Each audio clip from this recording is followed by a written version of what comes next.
ቢነገር የማያልቀውን የአባታችን የአቡነ ተክለ ሃይማኖትን ገድል ዛሬ በዚህ ቪዲዮ ይዘን መጥተናል። በዚህ ቪዲዮ ብዙ ነገር ታተርፋላችሁና እስከ መጨረሻው ድረስ መከታተላችሁን አትዘንጉ። ለዚህ ቻናል አዲስ ከሆናችሁ ሰብስክራይብ በማድረግ ዘውትር እንዲያሉ ትምህርቶችን ያገኙ። አሁን በቀጥታ ወደ ዕለቱ ገድል እንለፍ። በስመ አብ ወወልድ ወመንፈስ ቅዱስ አሐዱ አምላክ አሜን። ከዚህ በኋላ አባታችን አቡነ ተክለ ሃይማኖት በመንግስት ሀገሩ ሁሉ ቤተክርስቲያን ስራ ብሎ ንጉሱን አዘዘው። ንጉሱም ይሁን ብሎ መጀመሪያ ማርያን ከጠፉበት፣ ሁለተኛም ሰማዕታት ያለቁበት ቤተክርስቲያን ሰራ።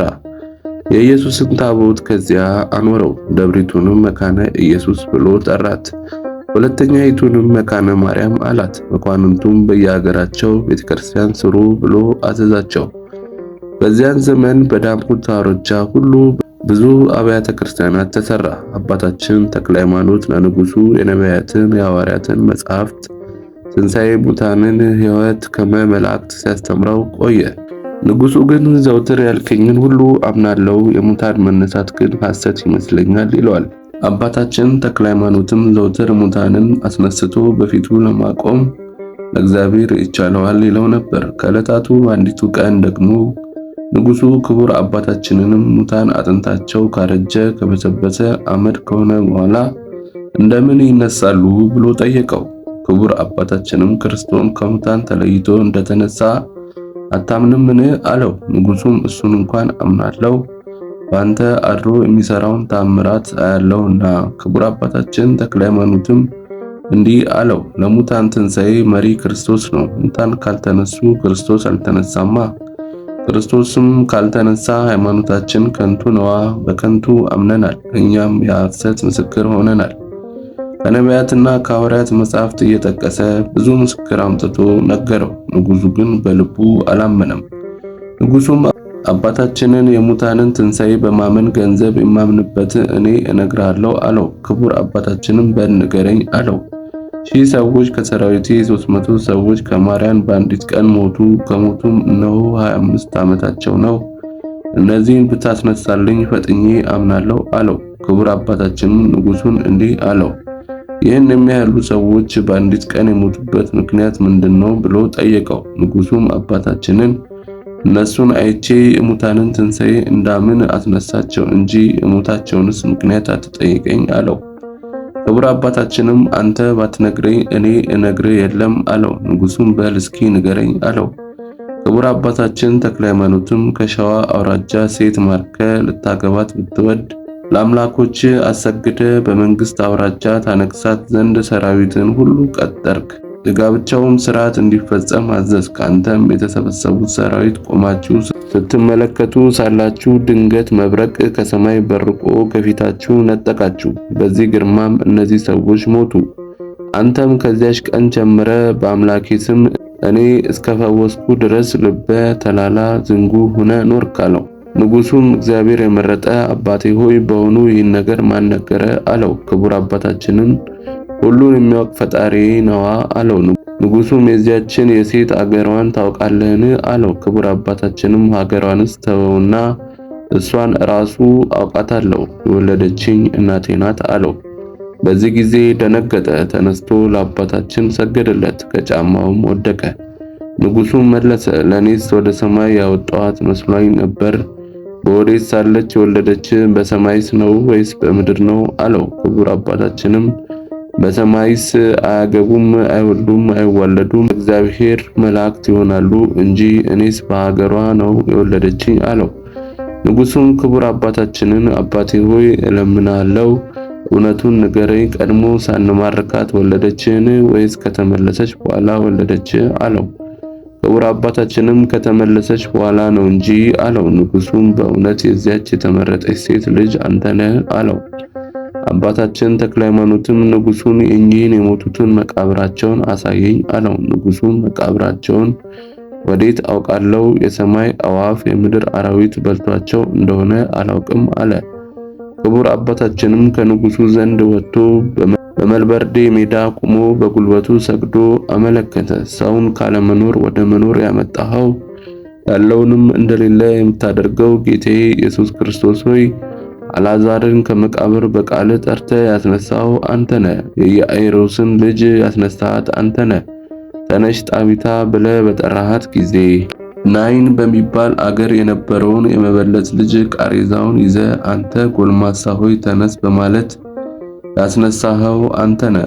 አሁንም ሙታንን በካህሪነት አንሳቸው። ሕዝብ የሙታንን ትንሣኤ አምነው ልባቸው በፍቅር ይጸና ዘንድ እያለ አመለከተ።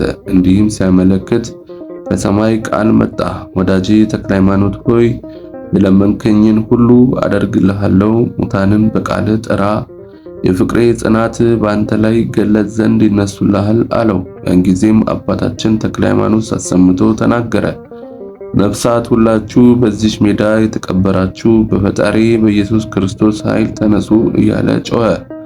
በዚያንም ጊዜ 12 ሰዎች ተነስተው በፊቱ ቆሙ። ክቡር አባታችን ሆይ ባርከን፣ በእናትህ ምክንያት ሞተን ስለነበረ እነሆ በጸሎትህ ኃይል ተነሳን እያሉ ሰገዱለት። ክቡር አባታችንም ወዴት ነበራችሁ አላቸው። በሲኦል መከራ ስንቀበል ነበርን አሉት። ክቡር አባታችንም ንጉሱን ጠርቶ ከሙታን ተለይተው የተነሱትን አለው። ንጉሱም አይቶ ደነገጠ፣ መናገርም ተሳነው። የተሰበሰቡትም ፈጽመው ፈሩ። ይህ ሰው ነውን ወይስ አምላክ ነው አሉ። ንጉሱም የተነሱትም ጠየቃቸው፣ ከሞት በኋላ ኮነኔ አለን አላቸው። ንጉሱንም እንዲህ አሉት፣ ንጉሥ ሆይ የዚህንማ የጨለማውን ሀገርና የመከራውን ነገር ምን እንነግርሃለን? እንደዚህ ዓለም ፀሐይ ያሉ እልፍ ፀሐዮች ከዚያ ከጨለማው ስፍራው ቢገቡ ለአንድ ሰው እንኳን ሊያበሩ ባልቻሉም ነበር። እኛም ከዚያ ነበርን። ንጉሱን ሰምቶ ሰውነቱ ተነዋወጠ፣ ሁለንተናው ስግጥግጥ ይል ጀመር፣ እጅግም ፈራ። ክቡር አባታችንም ዳሶ እስኪያጸናው ድረስ እንደ በድን ሆነ። ክቡር አባታችን ተክለ ሃይማኖትም አይቶ ወይ ሰው ይህ ሁሉ እኮ ይቆየዋልን አለው። ንጉሱም ደግሞ እኚህ ሰዎች በምን ምክንያት ከዚህ መጣችሁ አላቸው። በእሳት ጨለማ መካከል ሳለን የመላእክት አለቃ ሚካኤል መጥቶ አወጣን፣ የክብር ባለቤቱ ከሚሆን ከንጉሱ ፊት አደረሰን። ይህንንም ሰው እንደ ብርሃን ምሰሶ ከዚያ በንጉሱ ፊት ቆሞ አየነው። ንጉሱም ቅዱስ ሚካኤልን እኚህን ነፍሳት ለተክለ ሃይማኖት ስጥ አለው። እሱም ቃሉን ሰምቶ ለሱ ሰጠን። እሱም በዚህ ሜዳ ያላችሁ ሁላችሁ ነፍሳት ተነሱ፣ ውጡ፣ ወደኔ ኑ ብሎ ጠራን። ወደሱ መተን በፊቱ ቆምን። ይኸው እንደምታይን አለን አሉት። ክቡር አባታችንም ንጉሱን ፍስሐ ጽዮንን ትንሣኤ ሙታን መኖሩን አወቅን። እሱም አሁን አመንኩ፣ አምላክም መግደልና ማዳን እንዲችል የሚሳነው ነገር እንደሌለ አመንኩ። ከዚህ ከሰማሁት ቅጣት ድን ዘንድ እንደሰራው የምታዘኝ ምንድነው አለው። ክቡር አባታችንም ንጉሱን እንግዲህ ወዲህ ቅጣት የለብህም፣ በወልድ ያመነ የዘላለም ሕይወት አለውና በክርስቶስ ስም ክርስቲያን ተብሏልና። ነገር ግን አንዲት ነገር አዛሃለሁ፣ እድናለሁ ብሎ አምኖ የሰጡት ምጽዋት ኃጢአትን ያስተሰርያልና ለድሆችና ለችግረኞች ለቤተ ክርስቲያንም ምጽዋት ስጥ። ይህንም ብታደርግ በሰማይ ድል ታከማቻለህ። ንጉሱም ለክቡር አባታችን ተክለ ሃይማኖት ምጽዋት ስጥልኝ ብሎ እስከ መንግስቱ እኩሌታ ድረስ ብዙ ገንዘብ ሰጠ። እሱም ከንጉሱ ተቀብሎ እንዳለው አደረገ። ገንዘቡንም ለድሆች ለችግረኞች በተነ።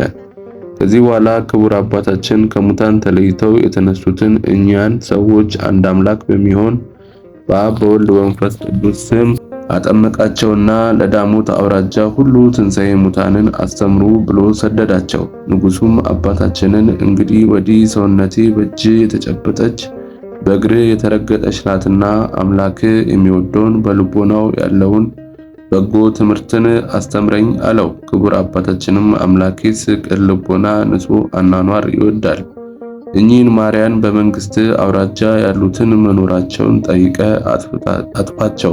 ለድሃ አደጉም ልጅ እንደ አባቱ ሁንለት፣ ለእናቱም እንደ ባሏ ረዳት ሁናት። ይህንን ብታደርግ የልዑል እግዚአብሔር ልጅ ትባላለህ፣ በሰማይና በምድር በእውነት ተነግሳለህ። ንጉሱም በነገስኩበት ሀገር የተገኙትን ማርያንን ሁሉ በቶሎ አምጡልኝ ብሎ አዘዘ። ፈጥነውም አመጡለት፣ በእሳት አቃጥሏቸው አለ። አቃጠሉለት። በክቡር አባታችን ስብከት ከዳሞት አውራጃ ሁሉ ዛር፣ ጠንቋይ፣ መጠይቅ፣ ጣዖት ማምለክ ጠፋ። ክቡር አባታችንም እነዚያን 12ቱን ካህናት ሾማቸው። እስከ ዕለተ ሞት ድረስ በዳሞት አውራጃ ሁሉ ወንጌልን አስተምሩ ብሎ አዘዛቸው። ስለኔ አባት ይሆናችሁ ብሎ ገብረ ዋህድን ሸሞላቸው። ክቡር አባታችን ተክለ ሃይማኖትም በዳሞት አውራጃ 12 ዓመት ያህል ኖረ። ከአውራጃው ሁሉ እስከ ጥቁር ምድርና እስከ ነጭ አባይ እስከ ወሞ ወንዝ ድረስ የክርስቶስ ወንጌልን ትምህርት መላ። በዳሞት አውራጃ አቅራቢያ የሆነ ሀገር ሁሉ በክቡር አባታችን አቡነ ተክለ ሃይማኖት እጅ በክርስቶስ አመነ። የአባታችን የአቡነ ተክለ ሃይማኖት ታሪክ በዚህ አያበቃም። ቀጣይ ክፍልን ለመስማት እናንተ እንደተለመደው ሰብስክራይብ እያደረጋችሁ ጠብቁን። ወስብሐት ለእግዚአብሔር ወለወላዲቱ ድንግል ወለመስቀሉ ክቡር። ይቆየን። አሜን።